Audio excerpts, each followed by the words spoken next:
नमस्कार दोस्तों, स्वागत है आपका अपने YouTube चैनल प्रथमा क्लासेस में। जैसा कि आप लोग जानते हैं कि नोटिफिकेशन आ चुका है और डेट भी निर्धारित हो चुका है कि भाई 15 दिसंबर गवर्नमेंट ने निर्धारित कर दिया है। तो हम टारगेट लेकर चलते हैं कि भाई एग्ज़ाम होगा। तो आज से मैं जो वीडियो बना करके आपके सामने डालूँगा YouTube पे, वह टारगेट होगा आपका NTPC का। आज हम आपको NTPC में पूछे गए सवालों को सॉल्व करेंगे और उनसे रिलेटेड जो क्वेश्चन आ रहे हैं एग्ज़ाम में हम उसे सॉल्व करेंगे। और क्वेश्चन किस तरीके से पिछली बार एग्ज़ाम में पूछा गया था इसको हम लोग देखेंगे और तर्क रूप से समझेंगे। हम आज इस वीडियो में जो भी क्वेश्चन कराएंगे आप उसे शुरू से लेकर लास्ट तक देखिएगा। हर एक क्वेश्चन अपने आप में इम्पॉर्टेंट होगा। वैसा ही क्वेश्चन अब पिछली बार पूछा गया था और आने वाले समय में भी पूछा जाएगा। 16-17 में भी पूछा गया था और जो ALP हुआ था उसमें भी पूछा गया था। तो दोस्तों, आप वीडियो को शुरू से लेकर लास्ट तक देखिएगा। अगर आपको किसी क्वेश्चन में डाउट हो तो आप हमें कमेंट बॉक्स में बताइएगा, क्योंकि रीजनिंग है, डाउट होना लाजमी है। ठीक है दोस्तों, तो आइए आज हम लोग टारगेट लेकर चलते हैं और कसम खाते हैं कि अगर रीजनिंग में पूरा से पूरा नहीं कर पाए तो समझ लिए कि बेकार है। इसलिए टारगेट रहेगा 30 में 30 करने का। तो इस वीडियो में जितना हो सकेगा मैं क्वेश्चन ज़्यादा से ज़्यादा कराने की कोशिश करूँगा। तो आइए आज हम पहला क्वेश्चन देखते हैं। क्वेश्चन नंबर फर्स्ट देख रहे होंगे कि आपके स्क्रीन पे आ चुका होगा। पहला क्वेश्चन है कि एक परिवार में 3 पिता, 3 पुत्र, 2 पोता और 1 परपोता है। क्लियर है दोस्त? तो कह रहा है कम से कम कितने सदस्य वह परिवार बना सकता है, यानी वह परिवार में कुल कम से कम कितने सदस्य हो सकते हैं। आप खुद सोचिए कि अगर कोई बंदा यहाँ पे कह रहा है, सवाल सीधे सीधे कह रहा है कि एक परिवार में 3 पिता, यानी कि फादर की बात कर रहा है, यानी पिता की बात करें तो 3 पिता, 3 पुत्र की बात करें तो 3 पुत्र, 2 पोता की बात करें तो 2 पोता हो गया, और 1 परपोता, 1 परपोता। नॉर्मल सा बंदा होगा वो यही करके यहाँ पर जोड़ लेगा, आ जाएगा 9। और ऑप्शन में भी दे रखा है 9। यह पिछली बार एग्ज़ाम में पूछा गया सवाल है और यह आंसर आपका रॉन्ग है। यह आंसर आपका रॉन्ग है। प्रश्न में बोला गया है 3 पिता। 3 पिता का मतलब देखिए भाई, यहाँ पर 1 2 3 पिता हो गए। इसको भी मैंने कहा है पिता हो गए और यह पिता हो गए। 3 पुत्र, देखिए भाई, ये जो है इनके पुत्र हो गए, यह इनके पुत्र हो गए। 1 पुत्र और ले लें, यह पुत्र हो गए। 1 पुत्र, 2 पुत्र, 3 पुत्र। कैसे पुत्र? यह इनका पुत्र, यह इनका पुत्र, यह इनका पुत्र। 3 पुत्र काउंट हो गए। 2 पोता, यह बंदा इनका पोता है, यह बंदा इनका पोता है। तीसरी पीढ़ी पे ही तो पोता आता है। ये इनका हो गया। अब कह रहा 1 परपोता, तो भाई यही तो परपोता हुआ, 1 परपोता। तो कम से कम, सवाल में पूछा गया है कम से कम कुल कितने सदस्यों से मिलकर परिवार बन सकता है। तो राइट आंसर इसका हो जाएगा भाई कितना? 4। देखिए आप, 1 2 3 4। क्लियर है?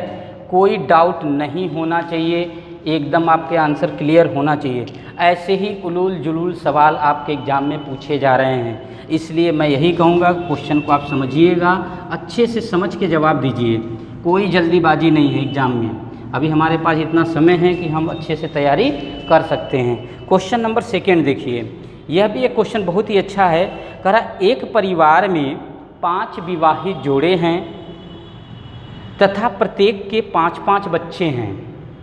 परिवार में कुल कितने सदस्य हैं? तो जनरली भाई आप खुद ही रहो चाहे कोई बंदा रहेगा, कहेगा 1 2 3 4 5 विवाहित जोड़े हो गए, इनके 5-5 बच्चे हो गए। 5 5 5 5 5, ये हो गए 25।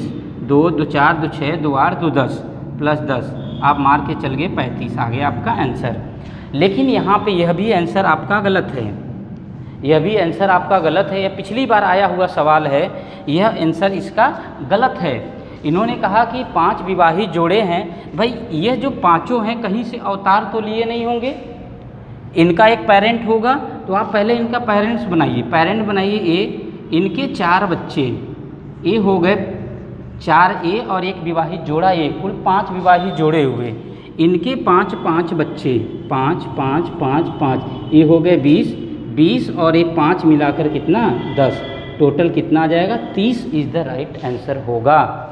याद रखिएगा, इस तरीके के सवाल एग्जाम में आ रहा है और ऑप्शन आपको ऐसा देगा, यहाँ से भी 30-35 आप ऑप्शन देख रहे होंगे, बोर्ड पे आया हुआ क्वेश्चन आप देख रहे होंगे, उसमें 35 भी दिया है और हम 35 मार करके अपनी पीठ थपथपाते हुए खुशी खुशी घर चले आते हैं। लेकिन क्या होता है, गलत हो जाता है। तो आप क्वेश्चन को समझने की कोशिश करिएगा, क्योंकि रीजनिंग है, यह आपको घुमा कर रख देगा, देता है तो पूरा नंबर, नहीं लेता है तो आपका आंसर गलत करके आपके माइनस में ले जाता है। चलिए आइए क्वेश्चन नंबर 3 देखते हैं। क्वेश्चन नंबर 3 आप देख रहे होंगे, क्वेश्चन पढ़िए। क्वेश्चन नंबर 3 बोला जा रहा है, ये भी क्वेश्चन आ चुका है पिछली बार में। कह रहा है कि एक समय में 2 लकड़ी के टुकड़े को काटा जा सकता है, यानी एक बार में अगर मैं काटता हूँ तो 2 लकड़ी के टुकड़े को काट सकता हूँ। अब कह रहा है कि आपको 3 लकड़ी के टुकड़े को 3 बार काटना है, तो बताइए कुल कितने टुकड़े होंगे, बताइए कि कुल कितने टुकड़े होंगे। सवाल कहता है कि एक बार में आप 2 ही लकड़ी के टुकड़े को काट सकते हैं। कह रहा है कि एक बार में हम जो है कि 2 लकड़ी के टुकड़े को काट सकते हैं। ये 2 लकड़ी का टुकड़ा, इसको एक बार में हम 2 ही ठो काट सकते हैं और 3 को काटना है, तो बताइए 3 को 3 बार काटना है, कुल कितने टुकड़े होंगे। तो एक बार बताइए कि अगर 3 को 3 बार काटना है तो एक बार में 2 ही कटेगा। मैंने एक बार काट दिया, आप इसको काट दिए 2 बार, आप इसको काट दिए 3 बार, यही ना कर सकते हैं। कहीं भी काटिए तो कुल कितने टुकड़े हो गए, आप देख लीजिए, 1 2 3 4 5 6 7 8 9, तो राइट आंसर कितना हो जाएगा भाई 9। तो ऑप्शन नंबर क्या हो जाएगा, सी आपका राइट होगा। सेम इसी तरीके से एक क्वेश्चन और दिया है कि एक बार में 3 लकड़ी के टुकड़े को हम काट सकते हैं।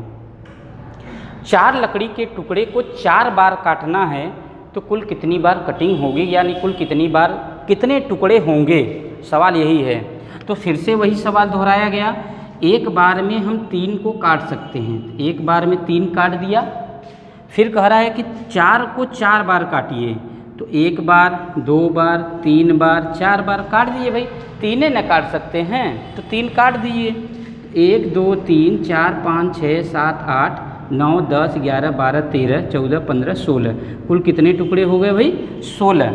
तो यहाँ से आपके सामने एक चीज़ रिजल्ट निकल के आ रहा होगा कि जब पिछले क्वेश्चन में 3 तीलियाँ थी और 3 बार काटना था, तो 3 गुणे 3 करके मैंने 9 ला दिया था, यानी कि 4 तीलियाँ थी और उसको 4 बार काटना था, तो कितना आ गया आपका 16 आ गया। लेकिन ये केवल उसी में, क्योंकि एक वर्ग बन जा रहा है, इसलिए मल्टीप्लाई करने पे हमें आंसर मिल जा रहा है। लेकिन यहीं पर अगर 4 तीलियों को सिर्फ 3 बार काटना होता तो ऐसा आंसर नहीं आता, इसलिए इस कॉन्सेप्ट को आप बखूबी समझ गए होंगे। चलिए आइए अगले क्वेश्चन पे हम लोग चलते हैं। अगला क्वेश्चन बहुत ही अच्छा क्वेश्चन है, आप लोग पढ़ रहे होंगे। देखिए क्वेश्चन नंबर अगला कह रहा है कि एक क्लब में 19 हॉकी के खिलाड़ी हैं। एक विशेष दिन 14 खिलाड़ी निर्धारित हॉकी सेट पहन कर आते हैं। उनमें से कोई भी बिना हॉकी और पैंट के नहीं आ सकता है। 11 खिलाड़ी निर्धारित हॉकी पैंट पहन के आ रहे हैं, तो कुल कितने खिलाड़ी पूरी वर्दी में हैं। भाई देखिए, इन्होंने कहा कि 14 खिलाड़ी शर्ट, तो शर्ट पहन कर आए, शर्ट पहन के आए 14 और पैंट पहन कर आए कितने 11, हाँ 11, तो कुल कितने हो गए भाई 4 1 5 1 1 2, कुल कितने हो गए 25। क्या 25 खिलाड़ी थे? ऐसे क्वेश्चन को देखिए कैसे सॉल्व करें, क्या 25 खिलाड़ी थे? नहीं, प्रश्न में बोल चुका है कि कुल हॉकी के 19 ही खिलाड़ी हैं, तो आप इसमें से -19 कर दें, कितना आ जाएगा भाई? 6 आ जाएगा। ये 6 है कौन? ये वही हैं जो कंप्लीट रूप से फुल यूनिफॉर्म में हैं। कैसे? देखिए, ये हम डायग्राम बना दें, ये हो जाएगा पैंट और ये हो गया शर्ट। यह 6 ऐसे हैं जो शर्ट और पैंट दोनों पहने हुए हैं। अगर आपसे कहता ओनली शर्ट पहने हुए तो 14 में से 6 घटा देंगे, 8 आ जाएगा। अगर ओनली पैंट, केवल पैंट कहे तो 11 में से 6 घटा दिए, 5 आ जाएगा। आप देखिए, पैंट पहनने वालों की संख्या 8 6 14 हो गया, शर्ट पहनने वाले की 6 5 11 हो गया, और टोटल जोड़ लेंगे आपका कितना आ जाएगा? 19 आ जाएगा। क्लियर है? ऐसे क्वेश्चनों की भरमार पड़ी रहती है भाई। आप याद रखिएगा, हमारा टारगेट क्या है? 2020 एनटीपीसी हर हाल में लेना है। ठीक है? तो रेलवे अब दूर नहीं है, आप हर क्वेश्चन को अच्छे से समझ के करिएगा। जो दिक्कतें हैं आप हमें कमेंट बॉक्स में दीजिए, हम उस तरह के क्वेश्चन का वीडियो बना के आपके सामने ज़रूर रखेंगे। चलिए आगे चलते हैं। अगला क्वेश्चन देखिए, एकदम यूनिक टाइप का क्वेश्चन पूछा गया था एग्जाम में, एकदम अलग टाइप का क्वेश्चन पूछा गया था। यह देखिए, एक डायग्राम बना के, आप डायग्राम देख रहे होंगे, यहाँ एक डायग्राम बनाया। ठीक है? ये डायग्राम इन्होंने बनाया। जनरली लोग देखेंगे तो कहेंगे कि बताइए त्रिभुजों की संख्या कितनी होगी, यही पूछेगा। लेकिन नहीं, इसने यह डायग्राम दे करके पूछा क्या है?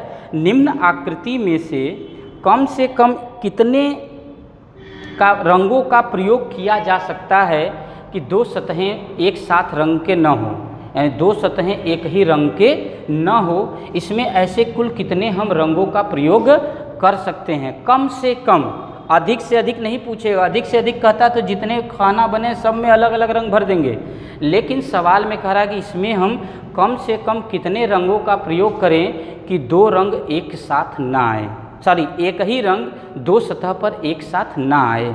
तो बताइए, तो इसमें करने के लिए मैं कहूँ कि चलिए मैं यहाँ पर रेड भर देता हूँ, तो यहाँ पर रेड आ नहीं सकता तो मैं यहाँ पर ग्रीन डाल दूँ। क्लियर है? अब यहाँ पर ग्रीन नहीं आ सकता तो रेड मैंने एक बार यूज किया तो रेड तो आ ही सकता है। फिर यहाँ ग्रीन नहीं है, यहाँ ग्रीन नहीं आ सकता तो रेड आ जाएगा। यहाँ क्या आ जाएगा भाई? हमारा ग्रीन आ जाएगा, यहाँ रेड आ जाएगा, यहाँ रेड आ जाएगा, यहाँ ग्रीन आ जाएगा, यहाँ देखिए क्या आ जाएगा? रेड। बताइए कि मैंने 2 ही रंगों का प्रयोग किया और कहीं भी 2 सतह एक साथ एक कलर में नहीं आए, तो यहाँ कम से कम कितने रंगों का प्रयोग किया गया? सिर्फ और सिर्फ 2 रंगों का प्रयोग किया गया, और इसका राइट आंसर कितना हो जाएगा? ये आपका राइट आंसर होगा। क्लियर है? चलिए क्वेश्चन नंबर 7 देखिए।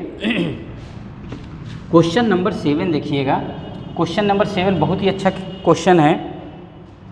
कह रहा है कि एक रेलगाड़ी 3 मिनट विलंब से चलती है और आगे वह प्रत्येक मिनट 3 सेकेंड विलंब हो जाती है।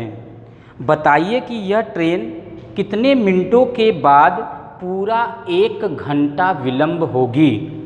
बहुत ही अच्छा क्वेश्चन है, 2013 में आया हुआ है सीजीएल में। कह रहा है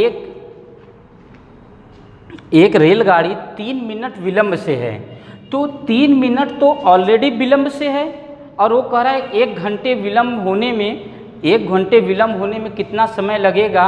वह 3 सेकेंड जो है 1 मिनट में विलंब और एक्स्ट्रा बढ़ जाती है।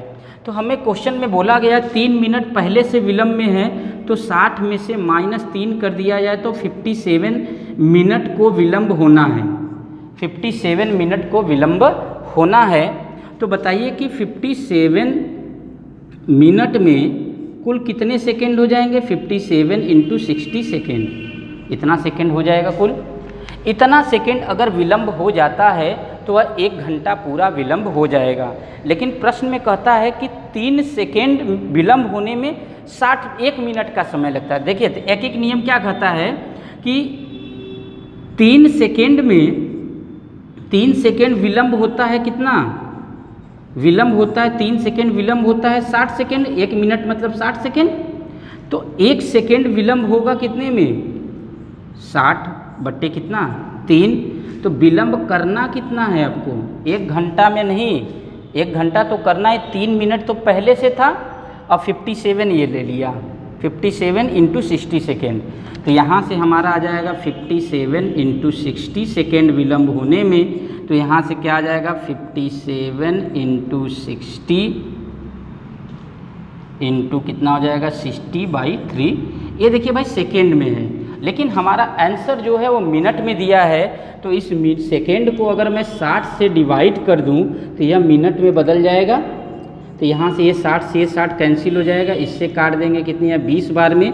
तो यहाँ से हो जाएगा 0, 2 सत्ते 14, 2 पचे 10, 11, 1140 मिनट लगेगा उसे टोटल 1 घंटे विलम्ब होने में। ये बहुत ही अच्छा क्वेश्चन है। अगर इसको कॉन्सेप्ट से नहीं करेंगे तो ये क्वेश्चन का आंसर सही से नहीं आ पाएगा।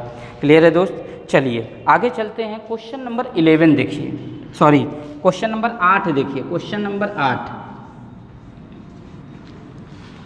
क्वेश्चन नंबर 8 देखिएगा। कह रहा है कि 1200 व्यक्तियों का एक समूह जिसमें कैप्टन भी शामिल है और सैनिक भी हैं किसी ट्रेन में यात्रा कर रहे हैं। उन्होंने कहा कि इस समूह में प्रत्येक में 15 से एक समूह बनाना है जिसमें 15 सैनिक हो और एक क्या हो, कैप्टन हो। तो बताइए कुल कितने कैप्टन हैं।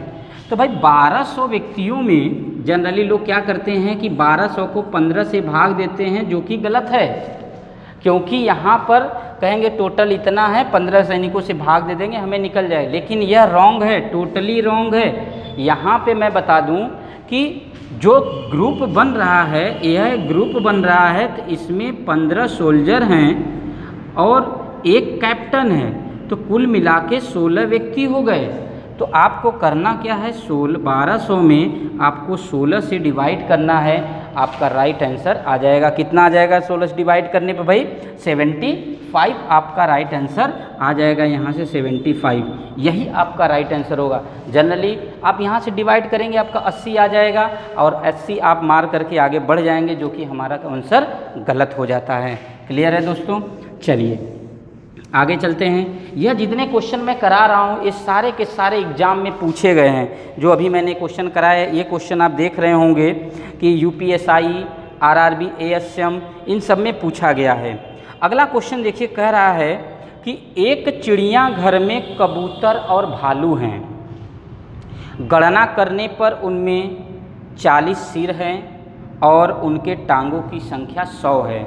तो बताइए कि कुल कितने कबूतर हैं। भाई ऐसे क्वेश्चन आपके सामने हर बार आते हैं, सभी को आ रहा होगा करने की हम कैसे निकालते हैं। तो देखिए मैं बेसिक तरीका तो यहाँ एक्सप्लेन करने नहीं जा रहा हूँ, मैं आपको बता रहा हूँ कि ऐसे क्वेश्चनों को कैसे करेंगे। आपका आया कुल कितने पैर हैं, जो पैर दिया गया है, जो पैर दिया गया है आप इसको 2 से डिवाइड कर लो। पहले कितना आ जाता है भाई 50 आ गया। अब 4 पैर वाले तो भालुआ होंगे। ये जो आया है इसमें से सिर को घटा दीजिए। सिर कितना था भाई 50 - 40 कितना आ जाएगा 10। ये 10 जो है भालू हो गए। तो 2 पैर वाले कितना हो गए, 2 पैर वालों की बात करें तो 40 में से 10 घटा देंगे कितना आ जाएगा 30, यानी कि 2 पैर वाले कबूतर हैं। तो इनकी संख्या कितनी होगी भाई 30। क्लियर है? चलिए अगला क्वेश्चन देखिए। अगला बहुत ही आसान सा क्वेश्चन है, अक्सर देखने को मिला है, आप भी जान रहे होंगे किसका आंसर कितना आ गया होगा, सबको आ रहा होगा। लेकिन भाई हमें प्रैक्टिस करना है, क्योंकि जब तक हम प्रैक्टिस नहीं करेंगे एग्ज़ाम क्रैक नहीं होगा, तो हमें प्रैक्टिस करते रहना है। चलिए अगला क्वेश्चन करा है कि एक माली के पास 17,956 क्या है, पेड़ हैं।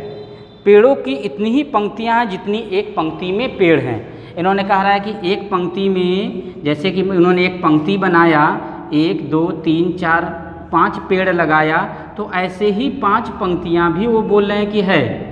बात समझ रहे हैं? ऐसे ही वो कह रहे हैं 5 पंक्ति, इधर 5 इधर 5, तो कुल मिला के 5 5 25, यह एक स्क्वायर बन जाता है, वर्ग बनता है। ऐसे सवाल जब भी आपके सामने आए आप तुरंत इनका वर्गमूल निकालिए। दिया है 17,956 वर्गमूल निकालने के लिए मैंने वीडियो बना के डाल चुके, आप वहाँ पे देख लीजिए कैसे निकालते हैं। इकाई के अंक पे 6 है, इकाई के अंक पे 6 है, तो ऐसे कौन सी संख्या जिन पे 6 आता होगा? तो 3 का वर्ग आप देखेंगे, 4 का वर्ग करने पे तब आता है 6, 4 चौक का 16, देखिए 6 आया। और कितने पर आता है हमारा? 4 पे आता है। और देखिए कितने पे आता है? 7 पे आएगा नहीं, 8 पे आएगा नहीं, 9 पे आएगा नहीं, कितने पे आता है हमारा? 8 8 64, 9 9 81 हो जाएगा, 7 7 49, 5 5 4 चौक का 16, 7 पे आता है।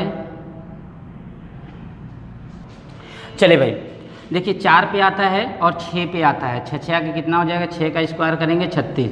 गर्मी की वजह से दिमागी काम नहीं कर रहा था कि कितने पे आता है। ठीक है भाई, तो अब यहाँ पे ध्यान दीजिएगा, पीछे से 2 डिजिट छोड़ देते हैं और इसमें ये कितने के स्क्वायर पे आएगा? यहाँ जो दिया गया है आप देखेंगे 14 की स्क्वायर 196 होता है, तो 13 की स्क्वायर कितना होता है? 169, तो 13 के स्क्वायर पे आता है 13 प्लस 1 जोड़ ले कितना आ गया? 14। इनका आपस में गुणा करिए, 13 चौक का 52 के 2 बच गया 5, 13 कमा 13 और 5 कितना हो गया? 17। ठीक है, यह वैल्यू कम आई। ठीक है, ये वैल्यू, तो यहाँ पे कितना आ जाएगा आपका? 182 आ जाएगा। अब यहाँ से 182 आपका आया, यह वैल्यू ज़्यादा आ गई, किससे? इससे। जब ये वैल्यू ज़्यादा आ गई तो इसमें से कम वाली वैल्यू ले लेते हैं, किसके साथ? यहाँ के साथ, तो आ जाएगा 134। और अगर आप जिस विधि से भी चाहें उस विधि से अपना स्क्वायर रूट निकालिए। मेरा मेन मकसद था यहाँ पर कि क्वेश्चन को जब ऐसा आता है तो आपको क्या करना है? इनका वर्गमूल निकालना है। क्लियर है दोस्तों? चलिए आइए हम चलते हैं इसके आगे क्वेश्चन पे। अगला क्वेश्चन देखिएगा, क्वेश्चन बहुत ही अच्छा क्वेश्चन है, अक्सर ऐसे क्वेश्चन एग्जाम में आते हैं, अब पूछा भी गया है एग्जाम में। कह रहा है कि एक क्लब में 30 सदस्य हैं, हर सदस्य एक दूसरे सदस्य से एक बार हाथ मिलाता है, कुल कितनी बार हाथ मिलाई गई? एसएससी एमटीएस 2006 में पूछा गया सवाल है। तो भाई देखिए, जब कभी भी पार्टी में एक व्यक्ति दूसरे व्यक्ति से हाथ मिलाते हैं, कितनी बार कुल सदस्यों ने हाथ मिलाया, इस तरीके का वीडियो मैंने YouTube पे डाल रखा है, आप उसे देख लीजिएगा। ठीक है, तो यहाँ पर कुल संख्या जो होगी, कुल संख्या जो आएगी वो हो जाएगा हमारा n-1 divided by 2, n-1 divided by 2। यह n है क्या? यह नंबर ऑफ सदस्य हैं। कुल कितने सदस्य हैं? प्रश्न में बोला है 30 सदस्य, तो यहाँ हो जाएगा 30 गुणे 1 कम कर देंगे 29/2, कैलकुलेट कर लेंगे, यहाँ से हमारा आंसर आ जाएगा। ठीक है दोस्तों, तो राइट आंसर आपका कितना आ जाएगा? 435। ऑप्शन बी आपका राइट होगा। चलिए अगला क्वेश्चन देखिए, बहुत ही अच्छा क्वेश्चन है। कह रहा है कि 6 खिलौने देखने में एक जैसे हैं, लेकिन उनमें से एक खिलौना हल्का सा वजन में कम है। कम से कम तराजू का प्रयोग करते हुए उसका पता करना है। यह बताइए कि तराजू का प्रयोग कम से कम कितनी बार करना पड़ेगा। यानी कि आपके पास 6 खिलौने हैं और उन 6 खिलौनों में सब देखने में एक जैसे हैं, सभी दिखने में एक जैसे हैं, लेकिन उसमें से एक खिलौना हल्का है। यह बताना है कम से कम कितनी बार तराजू का प्रयोग करें ताकि वो हल्का खिलौना हमें पता चल जाए। तो चलिए हम देखते हैं कैसे करेंगे। तो अगर 6 खिलौने हैं तो भाई ये तराजू आपने ले लिया, इस तराजू में 3 खिलौने यहाँ रखिए, 3 खिलौने यहाँ रखिए। जो हल्का होगा वो थोड़ा ऊपर होगा, जो हल्का होगा ऊपर होगा कि नहीं?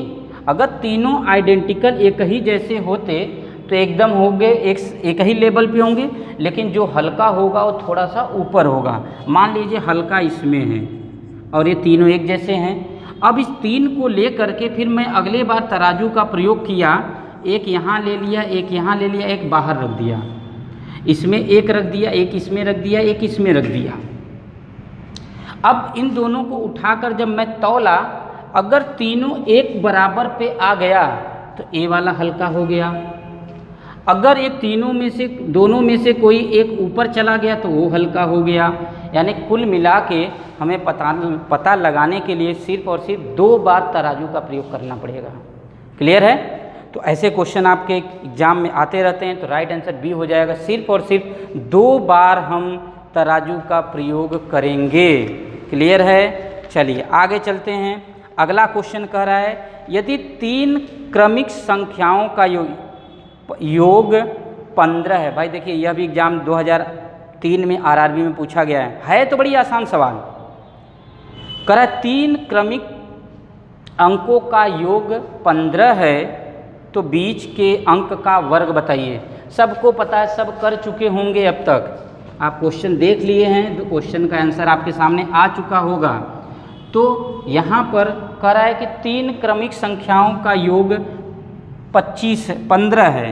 भाई देखिए 3 क्रमागत संख्याएं हैं तो अगर 15 है तो आप 15 को क्या करिए 3 से डिवाइड करिए, कितना आ जाएगा 5। यही हमारा मिडिल टर्म्स होगा, क्योंकि 3 योग बट्टे संख्या औसत आता है, औसत मतलब मिडिल टर्म। अब कह रहा है इसका वर्ग कितना आ जाएगा 25 आ जाएगा, तो राइट आंसर कितना हो जाएगा 25। क्लियर है। अगला सवाल देखिए 14 नंबर, एकदम इम्पॉर्टेंट। कह रहा है किसी टोकरी में रखे गए फूल प्रत्येक मिनट में दुगना हो जाता है और 30 मिनट में टोकरी पूर्ण रूप से भर जाती है। तो पूछ रहा है कि बताइए कि वह टोकरी 1/4 भरने में कितना समय लेगी। इस क्वेश्चन को देखिए बहुत ही आराम से आप करिए, आपका आंसर आ भी गया होगा। बहुत ही आसान क्वेश्चन है, यानी कि नीचे से चलते हैं हम लोग। कह रहा है कि 30 मिनट दिया है ना, हाँ मिनट, 30 मिनट में यह पूरा भर जाता है तो 29वें मिनट में क्या रहा होगा, ये 1/2 रहा होगा, तभी तो हर 1 मिनट में उसका दुगना हो जाता है, 1 का दुगना हो जाएगा पूरा 1। 28वें मिनट में क्या हो रहा होगा, इस फिर से आधा यानी 4। तो पूछ रहा है कि 1/4 होने में कितना समय लगेगा, तो 28 मिनट लगेगा। आइए अगला सवाल पे चलते हैं, 15वां नंबर, और इस वीडियो का आखिरी सवाल है, देख लीजिए इसे। कह रहा एक बंदर 30 फुट लंबे नारियल के पेड़ पर नीचे से ऊपर चढ़ने का प्रयास करता है।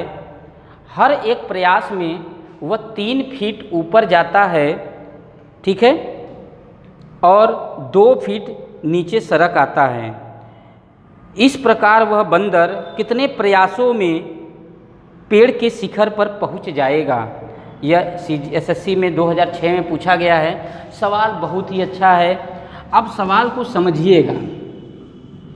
कह रहा है कि एक बार उछलता है, जैसे अगर ये आपका नारियल का पेड़ है, अगर एक बार उछलता है तो वह 3 फीट तक जाता है, 3 फीट तक जाता है। यहाँ बंदर पहुँच गया, लेकिन वापस वह सरक करके यहाँ पर चला आता है, 2 फीट नीचे आ जाता है। यानी एक बार प्रयास करता है तो वह 1 फीट ही चढ़ता है। यानी कि एक प्रयास में, अगर एक प्रयास में वह 1 फीट चढ़ा तो 27 प्रयास में वह 27 फीट चढ़ेगा। अगला जैसे ही 28 प्रयास करेगा, हर बार वह 27 और 3 कितना हो जाएगा 30 फीट, क्योंकि हर बार वह 3 फीट की छलांग लगाता है तो आखिरी बार में भी तो वह 3 फीट का लगाएगा, तो वो 27 यानी कि 30 तक पहुंच जाएगा ना, तो सरकेगा नहीं। इसलिए इसका राइट आंसर कितना हो जाएगा 28 प्रयास में वह जो है कि आपका 30 फीट की नारियल के पेड़ पर चढ़ जाएगा। ठीक है दोस्तों, तो हम इस वीडियो को यहीं पे ड्रॉप करते हैं।